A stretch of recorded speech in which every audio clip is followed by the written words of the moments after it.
আসসালামু আলাইকুম। ওয়ালাইকুম আসসালাম। আজকে আমি তোমায় নবী ইব্রাহিম আলাইহিস সালামের গল্প শোনাব। তুমি কি তৈরি? হ্যাঁ। নবী ইব্রাহিম ইসলামে এক মহত্বপূর্ণ ভূমিকা আদা করেছিলেন। তার জীবনে খোদার দেওয়া সমস্ত আদেশ এবং বিচার পূর্ণ করেছিলেন। তার এই অবিচল বিশ্বাসের জন্য খোদা তাকে পৃথিবীর সমস্ত জাতির নেতা বানাবেন বলে প্রতিশ্রুত করেছিলেন। এবার গল্পটা শুরু করা যাক। বিসমিল্লাহ।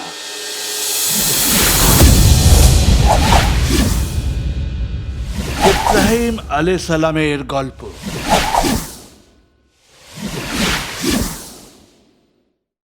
নবী ইব্রাহিম আলাইহিস সালাম অনেক অনেক বছর আগে ব্যাবিলন রাজ্যে জন্মগ্রহণ করেছিলেন। তিনি ছোটবেলা থেকেই জ্ঞানের আশীর্বাদ নিয়ে জন্মেছিলেন। এটা তাকে খুব বিশেষ বাচ্চা বানিয়েছিল। নবীর জন্ম তখন হয়েছিল, তখন মানুষ ইবাদত করত সূর্যের, চাঁদের, তারার, এবং তারা ইবাদত করত পাথরের তৈরি বুতকেও। ইব্রাহিমের বাবা একজন মূর্তিকার ছিলেন। তিনি সাধারণত নিজের হাত দিয়েই বুত বানাতেন। তিনি আল্লাহর ইবাদত কখনোই করতেন না। বাল্যকালে তিনি তার বাবাকে দেখতেন পাথর থেকে এই বুতগুলোকে তৈরি করছে। ইব্রাহিম এই হাস্যকর বুতগুলোকে দেখে কৌতূহলী হতো এবং কখনো কখনো এর সাথে খেলাধুলো করত। কিন্তু যখন সে এই মূর্তিগুলোকে মন্দিরে দেখতে পেল, তখন সে বিভ্রান্ত হয়ে পড়ল। তিনি বিস্মিত হচ্ছিলেন এই ভেবে কেন মানুষ এই বুতগুলোর সামনে উপুর হয়ে বসেছে। সে ঠিক করলো এই ব্যাপারে তিনি তার বাবাকে জিজ্ঞেস করবেন। একদিন যখন তার বাবা মারদুকের মূর্তি বানাচ্ছিলেন, নবী তার বাবাকে জিজ্ঞেস করলো, বাবা, মানুষরা কেন এই খেলনাগুলোর ইবাদত করে যা তুমি নিজেই বানাচ্ছ? এগুলো আমাদের খোদাকে চিত্রিত করে। তার বাবা উত্তর দিলেন, আমাদের এদেরকে ইবাদত করা উচিত, তাহলে এদের থেকে আমরা অনুগ্রহ পাবো। এর কানটা এত বড় কেন বাবা? নবী জিজ্ঞেস করলেন। বুতটি হলো খোদা মারদুক। তিনি উত্তর দিলেন, বড় বড় কান তার গভীর জ্ঞানের কথা চিত্রিত করে। যদিও বা ইব্রাহিম মাত্র 7 বছরের ছিল সেই সময়, তবুও সে তার হাসি নিয়ন্ত্রণ করতে পারল না।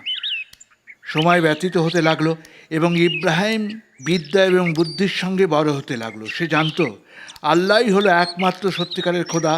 সে যত বড় হতে লাগলো ততই বুতের ওপর তার ঘৃণা বাড়তে লাগলো। ইব্রাহিম এখন 16 বছর বয়সের হয়ে গেছে। যখনই সে বাবার সাথে ইবাদতগাহ গিয়েছিল, সে দেখে দুঃখিত হলো যে মানুষ এখনো বুত পরিস্থিতি করছে। সে দেখছিল মানুষ তাদের পাপের ক্ষমার জন্য বলি উৎসর্গ করছে।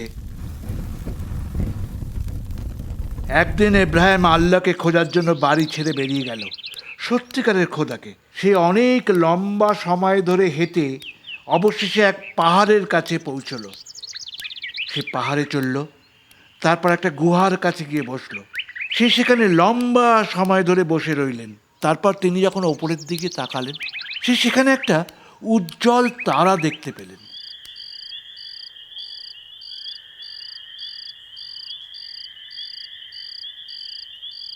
যখন সেই তারার সুন্দরতা দেখতে পেলেন, সে বিস্মিত হলেন। তিনি ভাবলেন এটাই আল্লাহ হতে পারে। কিন্তু কিছু পরেই তারাটা অদৃশ্য হয়ে গেল। সে বুঝতে পারল তারাটি আল্লাহ নয়, কারণ সত্যিকারের খোদা কখনোই ডুবে অথবা অদৃশ্য হয়ে যাবে না। কিছুক্ষণ পরে চাঁদের উদয় হলো। চাঁদ ভীষণ সুন্দর ছিল। ইব্রাহিম ভাবল চাঁদ খোদা হতে পারে। সেখানে বসে চাঁদকে অনেকক্ষণ ধরে এক দৃষ্টিতে দেখতে থাকলো। কিন্তু কিছু ঘন্টা পরে চাঁদ দিগন্ত থেকে অদৃশ্য হয়ে গেল। সে বুঝতে পারল চাঁদ আল্লাহ নয়। ইব্রাহিম হতাশ হয়ে পড়েছিলেন, কিন্তু সে নিরন্তর পাহাড়ের মাথায় বসে রইলেন এবং দিগন্তকে দেখতে লাগলেন। এখন ভোরবেলা যখন সূর্য উদয় হলো, সে উজ্জ্বল সূর্যের দিকে তাকালো এবং বিস্মিত হলো এই ভেবে, এটা কি খোদা হবে? কেননা এটা অনেক বড় এবং খুব উজ্জ্বল। কিন্তু সন্ধ্যে পর্যন্ত সূর্য অস্তে চলে গেল। সে তখন বুঝতে পারল এটা খোদা ছিল না। সত্যিকারের খোদা কখনোই অস্ত যাবে না। তখন ইব্রাহিম বুঝতে পারলেন সত্যিকারের খোদাকে কখনো সৃষ্টি করা যায় না। তিনি বুঝতে পারলেন আল্লাহই সব কিছুর সৃষ্টিকর্তা, এমনকি সূর্য, চাঁদ এবং তারা। সে তখন মাটিতে উপুর হয়ে বসে তাকে ধন্যবাদ উৎসর্গ করল। বুঝতে পারল আল্লাহ তাকে এক্ষুনি সত্যের পথে পথ প্রদর্শন করলেন।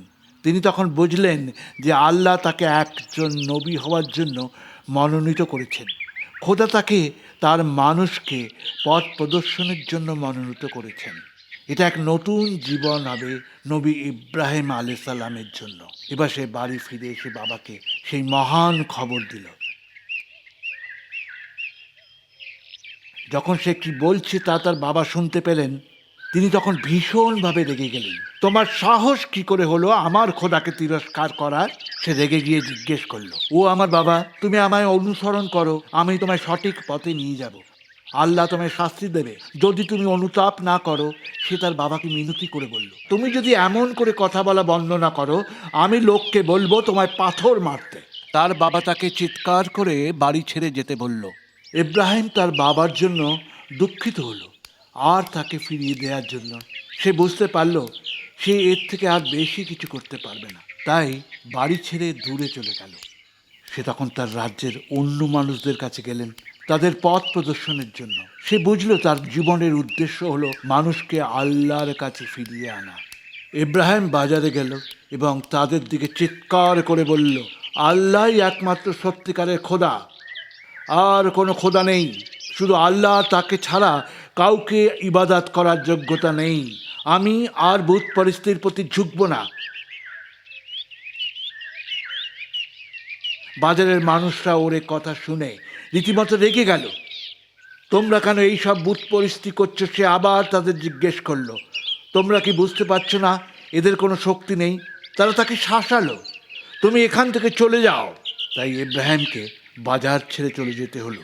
কিন্তু নবী একটা যোজনা ভাবলো, তাদের দেখাবে যে এই বুতগুলো খোদা নয়। একদিন নদীর ধারে একটা বড় অনুষ্ঠান হচ্ছিল এবং নবী জানতে শহরের সবাই সেখানে উপস্থিত থাকবে। নবী ততক্ষণ পর্যন্ত অপেক্ষা করলো যখন বুঝলো শহরে আর কোনো লোক নেই। সে তখন একটা কুড়োল নিল এবং ইবাদতগার ভেতরে গেল। সেখানে অসংখ্য বুট রাখা ছিল। নবী তার কুড়োল দিয়ে একটার পর একটা বুট ভাঙা শুরু করলো। সে সমস্ত ভূত ভেঙে ফেললেন, শুধু একটাকে ছাড়া, কারণ সেটা ইবাদতগার সবচেয়ে বড় বুত ছিল। সে কুড়োলটি তার গলায় ঝুলিয়ে দিল এবং সেখান থেকে চলে গেলেন। পরের দিন যখন মানুষরা ইবাদতগাতে বুত পরিস্থিতির জন্য এলেন, সমস্ত বুতগুলোকে টুকরো টুকরো করে ভেঙে পড়ে আছে দেখে মনে ভীষণ ধাক্কা পেল। টুকরোগুলো চারিদিকে ছড়িয়ে ছিটিয়ে আছে।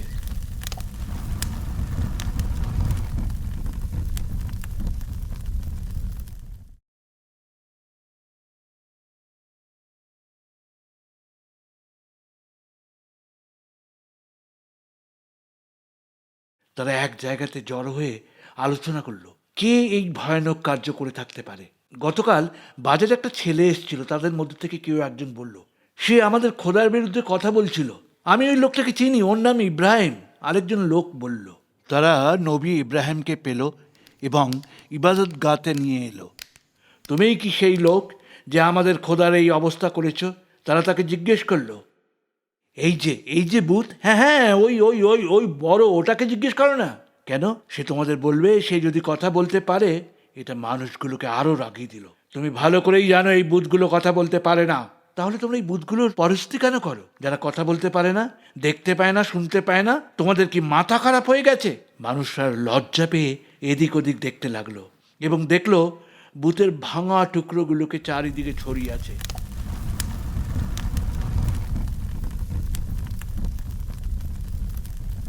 কিন্তু মানুষ বুঝতে পারলো ইব্রাহিম যা বলছে তা সত্য। আবার কিছু লোক এখনো তার উপরে রেগেছিল। তারা চিৎকার করে বলল, ওকে শাস্তি দাও। ওর বুধ ভাঙার জন্য প্রতিশোধ নিতেই চাইছিল। তারা তাকে শিকল দিয়ে বাঁধলো এবং চারিদিকে জড়ো হয়ে আলোচনা করা শুরু করলো নবীকে কি করে শাস্তি দেওয়া যায়। ওকে আগুন জ্বালানো হোক, কেউ একজন বলল, এমন বড় আগুন যা এর আগে মানুষ কখনো দেখেনি, এবং তাকে ওর মধ্যে ছুঁড়ে ফেলো। সবাই ভাবলো হ্যাঁ, এটা ভালো হবে। ব্যাবিলনের মানুষ এত বড় একটা আগুন লাগাবার ব্যবস্থা করা শুরু করলো, যার ওপর দিয়ে পাখিও উড়ে যেতে পারবে না। এটা এত গরম যে মানুষ তার তাপে তার কাছে যেতে পারবে না। মাশাল্লাহ, এটা একটা দারুণ গল্প ছিল। থাক, আজকে এতটাই থাক, কালকে বাকি গল্পটা শোনাবো। ঠিক আছে আব্বু। আমি কি তোমায় এই গল্প থেকে কিছু প্রশ্ন করব?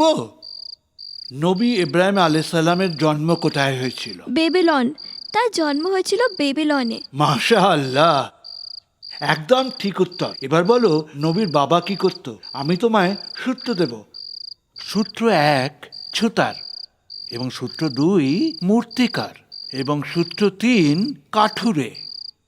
এটা তো সহজ। সূত্র 2, তার বাবা মূর্তিকার ছিল। আবার ঠিক উত্তর। এবার পরের প্রশ্ন, নবীকে বাড়ি ছেড়ে চলে যেতে বলা হলো কেন? নবী বুতপরস্তি করতে চাইছিল না এবং তার আব্বু রেগে গেছিলেন। তার জন্য তার আব্বু তাকে বাড়ি ছেড়ে চলে যেতে বলেছিলেন। ঠিক বলেছি না আব্বু? ঠিক বলেছো বাচ্চা। আচ্ছা, বেবিলনের মানুষরা কেন নবীর ওপরে রেগে গিয়েছিল? বেবিলনের মানুষদের নবী একটা শিক্ষা দিতে চেয়েছিলেন। তিনি তাই সেই সমস্ত ভূতগুলোকে ভেঙে দিয়েছিলেন যার তারা বুতপরস্তি করত। মাশাআল্লাহ, একদম ঠিক উত্তর। আজকের জন্যই এতটুকুই, কালকে আমি তোমায় বাকি গল্প শোনাবো। সাব্বা খেত।